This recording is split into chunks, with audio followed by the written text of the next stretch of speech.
Mesdames, Messieurs, bonjour, bienvenue sur le plateau d'A-News Workwell, votre média d'information sur les nouveaux modes et lieux de travail.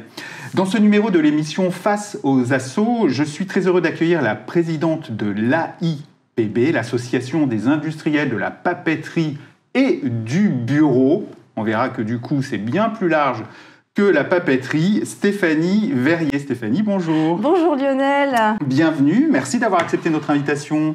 Eh bien, merci de nous avoir invités et de nous donner l'occasion de nous présenter. Et oui, Stéphanie, vous êtes la présidente de l'AIPB depuis un peu plus de 2 ans et demi. C'est ça. Voilà, donc dans une période qu'on peut qualifier d'un peu compliquée. Voilà, donc avant d'en parler, j'aimerais bien qu'on fasse un peu mieux connaissance avec donc l'AIPB et d'abord avec son histoire. Finalement, qu'est-ce qui a mené à la création de l'AIPB et quelles sont ses grandes dates ? Alors l'AIPB est une association qui est ancienne. Elle a été créée dans les années 70 par un monsieur qui s'appelait Jacques Dessalles. Ouais. Et il était à l'époque patron d'une marque qui s'appelait Juvenilia. Ça vous parle peut-être ? Ça me dit rien. C'était l'inventeur du paperboard. Ah, l'inventeur du paperboard est donc français en fait. Voilà, tout à fait. Okay. Parce que l'AIPB, on regroupe des entreprises qui sont soit françaises, soit qui ont leur entité commerciale en France. D'accord. Okay. Voilà, donc ce grand patron de l'industrie française, de la profession, avait la volonté de vouloir regrouper les industriels autour de projets communs sur les marques. D'accord. Ok, donc comment ça s'est passé ? Donc il était où lui Il était basé à Albertville. Ouais. Et il avait des bureaux à Paris pour son business. Et du coup, il se retrouvait avec quelques autres industriels. Il s'est rendu compte qu'il y avait des projets intéressants à développer. Oui. Et donc, il a créé l'AIPB avec des grands noms de la profession à l'époque. Ok, donc j'imagine qu'il y a eu plusieurs présidents qui se sont succédés. Oui, tout à fait. Ouais. À chaque fois, chacun a apporté son dynamisme, ses idées. Oui, évidemment. Alors du coup, de plus en plus, j'imagine, de notoriété, peut-être de plus en plus d'adhérents aussi, non ? Tout à fait. L'association est montée jusqu'à 50 adhérents il y a quelques années, au début d'ailleurs. Oui. Très très vite, l'association a grandi puisque c'est un projet important pour les marques. Oui. Et aujourd'hui, combien d'adhérents ? Alors aujourd'hui, on est 40 entreprises. D'accord. Mais 40 entreprises, c'est 140 marques très connues. Et oui, parce que chaque entreprise a beaucoup de marques différentes. Bien sûr. Tout à fait. Donc c'est 140 marques, c'est presque 1 milliard d'euros de chiffre d'affaires et 10 000 employés en France. Ah oui, donc une vraie filière. Une vraie filière. D'accord. Tout à fait. Et vous êtes basé où ? Notre siège est rue Ampère, dans le 17e à Paris. D'accord, ok, parfait. On va essayer d'en dire un peu plus, connaître un peu mieux tous ces adhérents. Alors, qui est adhérent de l'AIPB aujourd'hui ? On a dit que donc c'est l'Association des industriels de la papeterie et du bureau. Tout à fait. Et donc, c'est intéressant de savoir en fait quelles sont les entreprises adhérentes. Alors déjà, je pourrais apporter une correction, Lionel. Oui. C'est qu'il manquerait une lettre qui serait le S pour scolaire. Parce que nous avons une partie de nos adhérents qui innovent et qui créent des produits dans le domaine pour la vie à l'école. Donc tout ça pour vous dire qu'on a 2 grands segments dans nos adhérents. Oui. Les industriels qui fabriquent des produits pour la vie au bureau et des adhérents qui fabriquent des produits pour la vie à l'école. D'accord, ok. Et qui sont regroupés chacun un collège ? Non, pas du tout. On a des projets différents. Ok. Alors, pour les entreprises et les adhérents qui sont spécialisés sur la vie au bureau, quels sont finalement les métiers, quels sont les grands domaines sur lesquels ils interviennent ? Alors, on est regroupés en grandes catégories qui sont des catégories liées au bureau, à l'espace de travail. Donc, nous avons des adhérents qui fabriquent des produits ou des solutions pour les salles de réunion, pour les espaces de travail, pour les espaces collaboratifs. Ah oui, les espaces collaboratifs. Voilà. En ce moment, on va y revenir après. Voilà. Mais également pour des produits pour la mobilité du salarié et puis bien entendu les traditionnelles fournitures indispensables pour aussi la créativité et la productivité des salariés au travail. Oui, bien sûr. Accompagnement des salariés dans leur mobilité, ça voudra dire peut-être aussi télétravail. Je pense qu'on y reviendra parce que c'est une de mes questions. C'est savoir si on vous demande de plus en plus aussi d'accompagner le télétravailleur en termes d'équipement et de fourniture. Donc j'imagine que pour ceux qui sont spécialisés sur le scolaire, c'est la rentrée des classes, le grand moment. La rentrée des classes, voilà. On ne peut pas y couper, c'est le grand moment et du coup un temps fort pour notre association, bien entendu. Alors, on va essayer de comprendre aussi comment fonctionne l'AIPB. C'est donc un syndicat professionnel. Oui. Voilà, comment est-ce que vous êtes organisé? Alors, déjà, nous sommes tous bénévoles. Oui.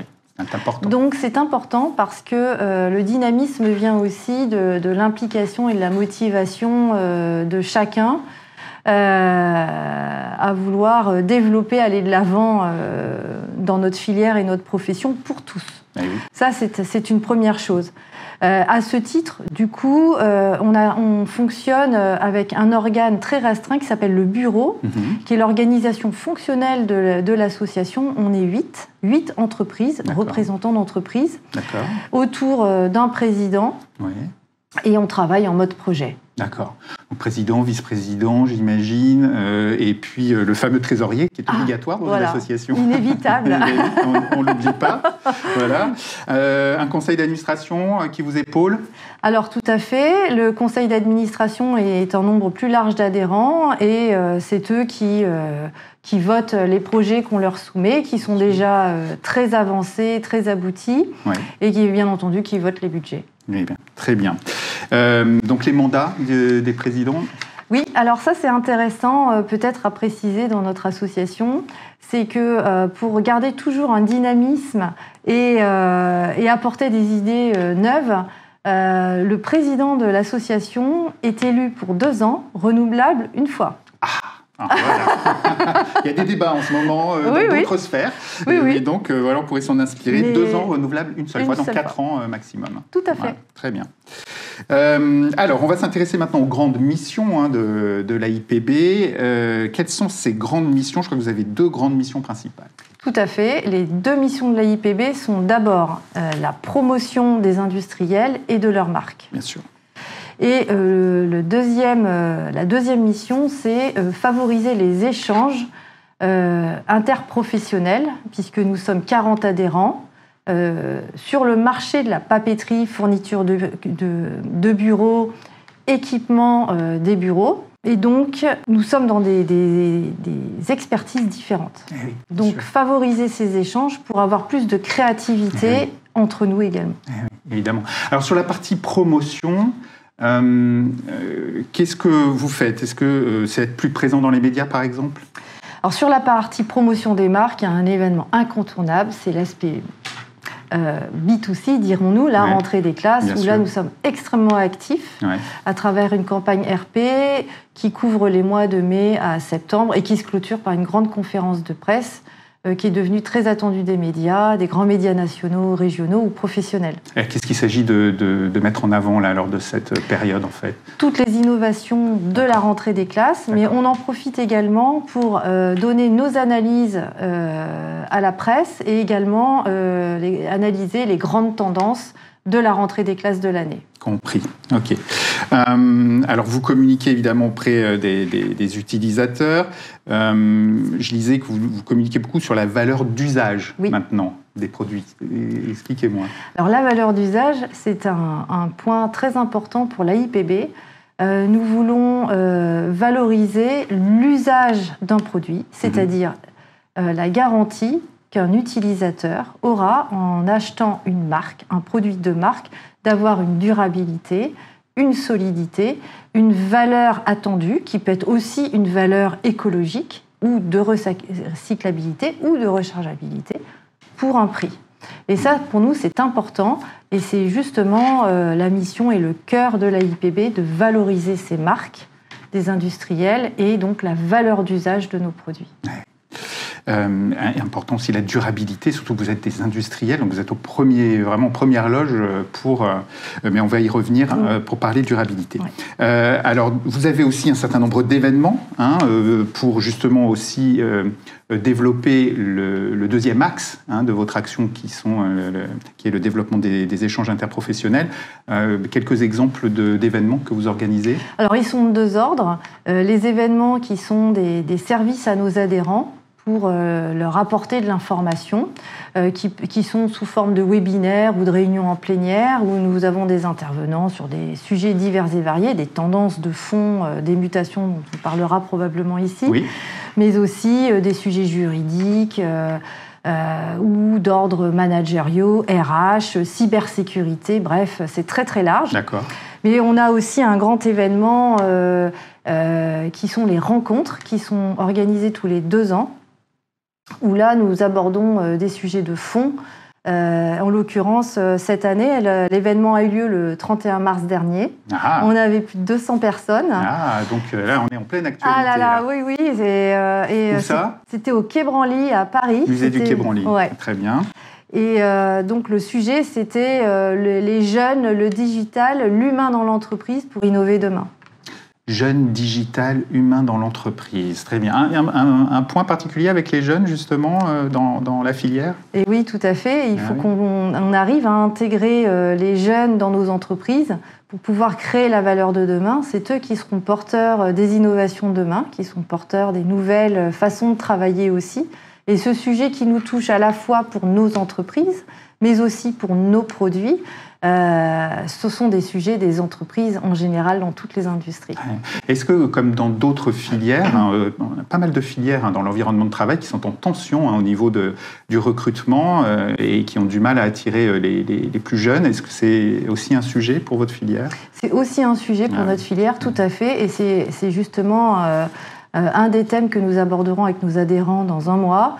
Nous allons travailler sur l'attractivité de la filière pour que l'on puisse s'assurer de l'avenir aussi, du recrutement de nos jeunes, mais aussi apprendre à les faire travailler avec les plus anciens.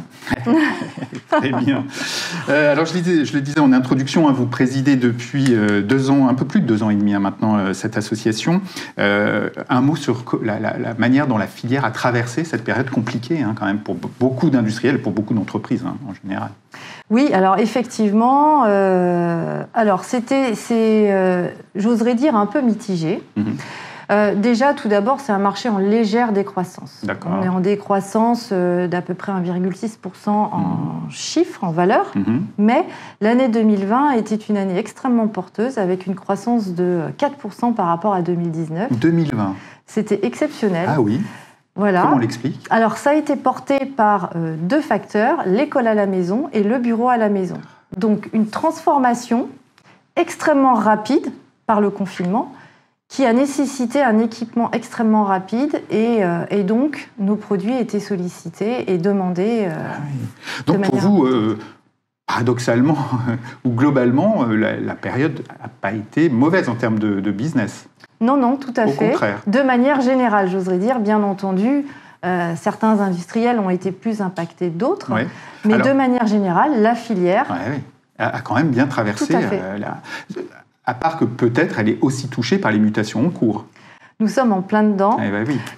puisque nous vivons 2 grandes mutations dans notre profession, qui sont d'abord la mutation liée au télétravail. Et la seconde mutation, c'est celle de la digitalisation. Bien sûr, comme toute filière, il faut se digitaliser et donc investir, j'imagine. Donc, innover. C'est une façon, effectivement, de nous adapter. Et les industriels créent des innovations et en créeront certainement beaucoup à l'avenir. On en parlera aussi avec les tendances que l'on voit. J'oserais dire de 2 ordres. Tout d'abord, pour le salarié, pour l'équiper à la maison. Voilà, et oui, bien sûr. Pour l'équiper dans sa mobilité, dans ses trajets. Mais aussi dans son environnement de travail qui change, et puis pour répondre aussi aux besoins des entreprises dont l'organisation structurelle de l'espace de travail est également en complète mutation, avec des besoins de produits plus connectés, plus ergonomiques, plus durables, etc. C'est là où on sort de la seule papeterie, puisque vous équipez aussi, par exemple, ces fameux paperboard, mais maintenant ce ne sont plus des paperboards, ça devient des écrans connectés, ultra connectés même. On va y revenir, mais il faut innover sur finalement tout type d'équipement, hein, des équipements très très larges. C'est pour ça que je vous ai dit tout à l'heure, c'est la vie au bureau et la vie à l'école. Et la vie au bureau, ce ne sont plus des équipements c'est de l'équipement de bureau et non plus des fournitures au sens papeterie du terme. Tiens, alors juste un petit mot, puisqu'on en parle de papeterie, mais comme récemment, je faisais une petite news là-dessus, sur le fameux papier qui s'efface et on peut réécrire dessus. Il y a une innovation, je ne sais pas si c'est un de vos adhérents qui a innové là-dessus. Vous y croyez, vous, à ces papiers qui s'effacent, ces feuilles qui s'effacent toutes seules et on peut réécrire ou réimprimer dessus ? Alors moi, je crois qu'il faut tout essayer dans la période dans laquelle on arrive. Il faut justement être attractif pour les jeunes, tenter, être agile et innover. C'est ça qui fera avancer la profession. Donc je pense que c'est une excellente idée et à voir à l'avenir. Faut tester. Si ça marche, les utilisateurs y voient aussi un intérêt, parce qu'il faut toujours penser à l'utilisateur final et à son besoin, plutôt que de nous repérer avec nos codes plus anciens. Ouais. Non, mais c'est pour dire que finalement, sur des produits aussi très traditionnels, il y a matière à innover. Hein, donc, voilà. Alors justement, allez, continuons, on va se projeter, même si l'environnement économique est quand même pour le moins incertain en ce moment. Quelles sont vos priorités donc, au niveau de la filière pour les mois et les années qui viennent là ? Alors je dirais qu'on a 4 enjeux majeurs, qui sont les enjeux structurants pour les années à venir, sur lesquels on a déjà commencé à travailler, mais qui s'accélèrent. Le premier, c'est justement l'accélération et l'ancrage du télétravail en France. Oui. Développement de ce fameux travail dit hybride. Le travail hybride, voilà. Le flex office, bien entendu. Donc, en fait, cette mutation impacte vraiment notre filière et bouleverse complètement les modes d'utilisation de nos produits. Donc, c'est du concret. Ensuite, nous avons... C'est-à-dire, quand on dit ça transforme les modes d'utilisation, c'est-à-dire qu'on les utilise moins à l'école, moins à l'entreprise, plus chez soi, c'est ça ? Alors, il y a l'utilisation sur le lieu de travail qui devient... Alors ça c'est aussi le changement de l'espace de travail qui a changé. Je ne suis plus au bureau, je ne suis plus à la maison. Donc ça, c'est une première chose. Mais également, les produits sont en complète évolution par rapport à un classeur, par exemple, qui n'est plus transportable parce qu'il est au bureau ou à la maison. Donc, comment résout-on ce problème ? Donc, c'est quoi ? Il faut innover, il faut inventer des nouveaux types de classeurs, par exemple, ou c'est simplement décuplé ? C'est-à-dire, on en a dans les différents endroits où on se trouve, finalement. Alors non, justement, on innove pour adapter les produits à la mobilité des salariés, donc leur faciliter le transport ou le transfert. Et voilà. Et oui, bien sûr. Donc peut-être plus léger, moins épais, etc. Plus joli pour s'intégrer dans un intérieur. On n'a pas envie d'avoir une grosse imprimante de bureau dans son salon, une lampe de bureau, des outils de classement, des espaces qui soient plus ergonomiques et moins typés bureau. Oui. Mais au bureau aussi. Moins typé bureau et puis peut-être aussi plus modulable, plus facilement transportable. C'est ce que je vois aussi beaucoup. Autre enjeu, évidemment, la RSE, j'imagine. On en a parlé un petit peu tout à l'heure, mais alors là, de toute façon, vous avez des jalons obligatoires, j'imagine. Alors la RSE, c'est un deuxième challenge et un enjeu de la profession majeur qui est accentué par la réglementation AGEC.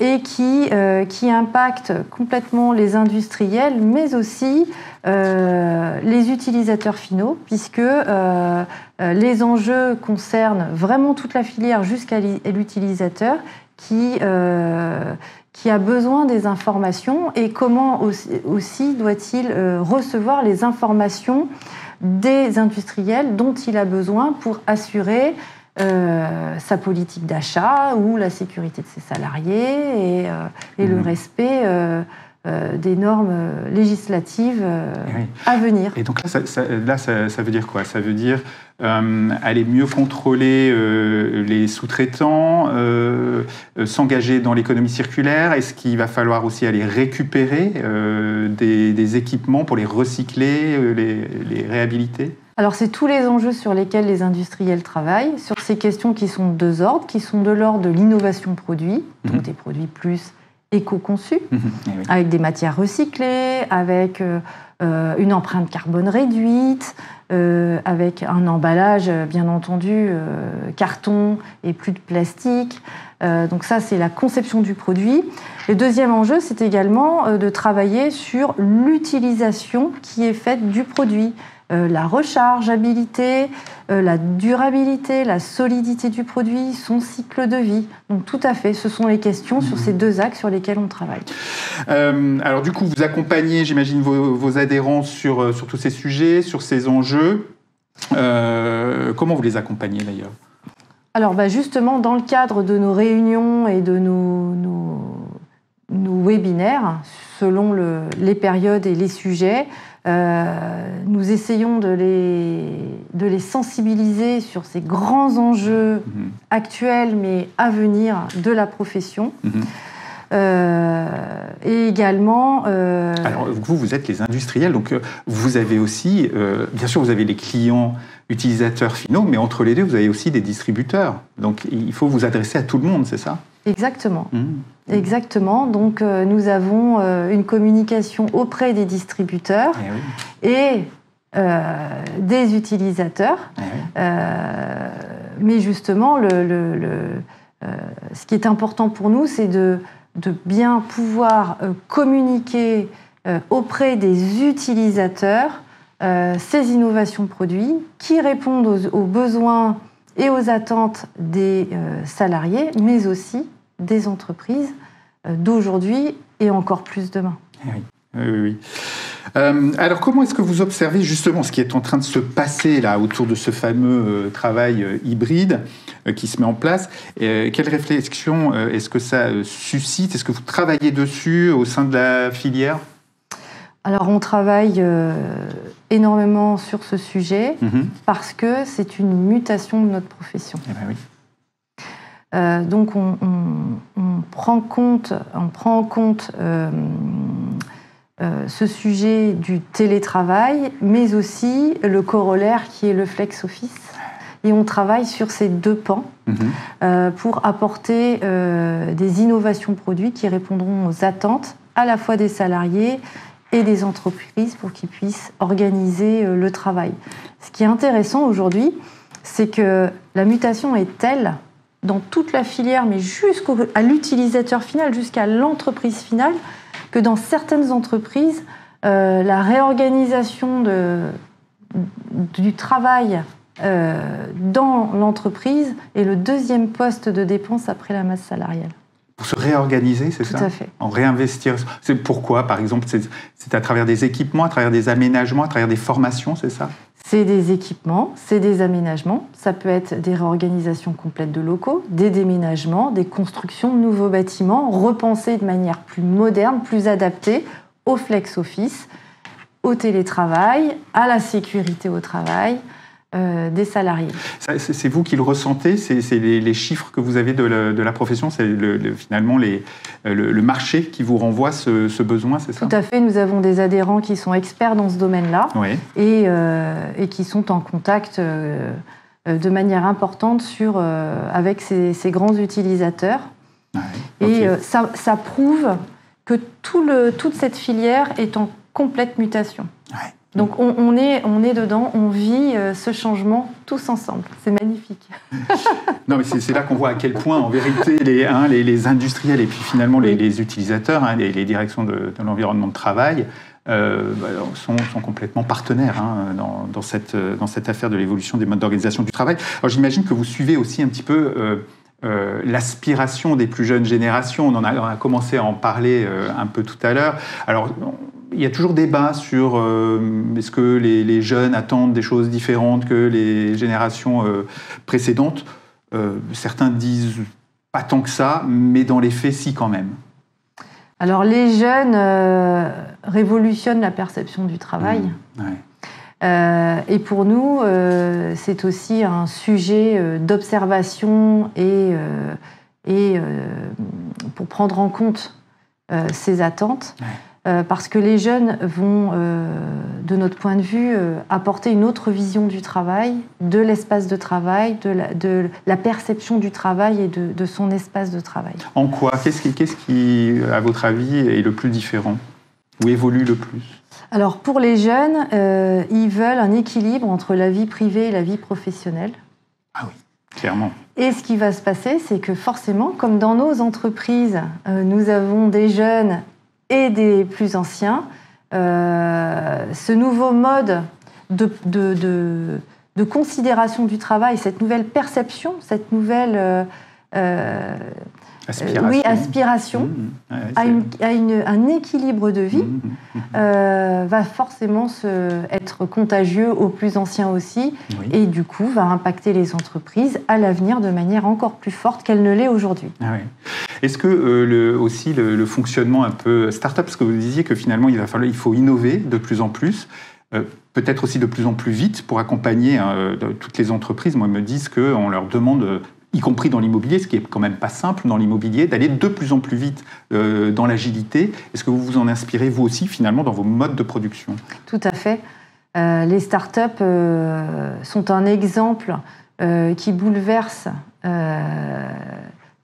l'entreprise et son organisation.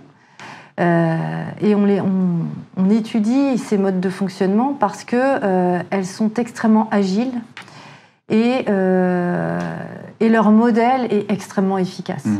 C'est vrai. Ce modèle d'organisation et de structure managériale d'entreprise, combiné avec les jeunes et cette génération qui aspire à un équilibre de vie privé, professionnel, font que notre industrie, l'environnement du travail, va être encore plus modifié dans les années à venir. C'est un véritable enjeu pour nos produits et notre profession. On parlait du flex office tout à l'heure. J'imagine que ça aussi, ça a un gros impact sur vos métiers et sur votre filière industrielle, finalement, parce que là, pour le coup, il faut repenser aussi les équipements, les outils, les mobiliers. J'imagine que tout y passe, là. Tout y passe. C'est extrêmement enthousiasmant pour les industriels, parce que c'est une nouvelle ère qui s'ouvre, où nos industriels peuvent innover pour produire des produits qui vont répondre justement à ces nouveaux besoins. C'est ça qui est intéressant, et c'est pour ça qu'on est en permanence dans la veille et dans l'étude des nouvelles attentes des clients pour proposer les produits dont ils ont besoin demain. En pleine ébullition, la filière. Allez, avant de nous quitter, je voulais un petit mot plus personnel. Tiens, on a un tout petit peu de temps encore. Est-ce que, Stéphanie, vous pouvez finalement partager avec nous votre retour d'expérience sur ce poste de présidente d'une union professionnelle. Oui. Je n'ai pas l'occasion si souvent, finalement, d'échanger avec une présidente d'union patronale. Qu'est-ce qui vous a plu, moins plu ? Qu'est-ce que vous avez découvert ? Alors, déjà, ce qui me plaît, c'est de vivre une mutation de marché. Je trouve ça extraordinaire, parce que, ça n'arrive pas tout le temps. Ça pourrait faire peur, et moi, je trouve que c'est extrêmement motivant. Ouais. Ce qui me plaît aussi, c'est de pouvoir travailler avec des industriels d'horizons différents, des hommes et des femmes experts dans leur domaine. Pour moi, c'est extrêmement riche d'apprendre d'autres expertises que mon quotidien. Échange de bonnes pratiques. Tout à fait. Et puis, voilà, c'est extrêmement enrichissant. Par contre, il faut avoir un emploi du temps. Il faut savoir se démultiplier. Voilà, je dirais, ce qui est le plus difficile sur cette fonction, c'est que c'est deux jobs en un. Ouais. Mais encore une fois, avancer avec toute une profession, aller de l'avant, c'est tellement motivant que voilà, je trouve que ces deux jobs, je suis contente de pouvoir le faire et de pouvoir le vivre avec cette industrie passionnante. Voilà, malgré la période que vous avez dû traverser en tant que présidente, s'il faut re-signer 2 ans, Vous re-signez? Je re-signe 2 ans. Génial, super. Parfait. Écoutez, merci beaucoup Stéphanie Verrier. Je rappelle que vous êtes la présidente de l'Association des industriels de la papeterie et du bureau, l'AIPB. Merci pour cet échange de bonnes pratiques, cet échange aussi de réflexion et de vision. C'était un plaisir. Merci beaucoup Lionel, c'était un plaisir aussi pour moi. Merci aussi à vous de nous avoir suivis. À très bientôt pour un nouveau numéro de notre émission Face aux Assos. Au revoir.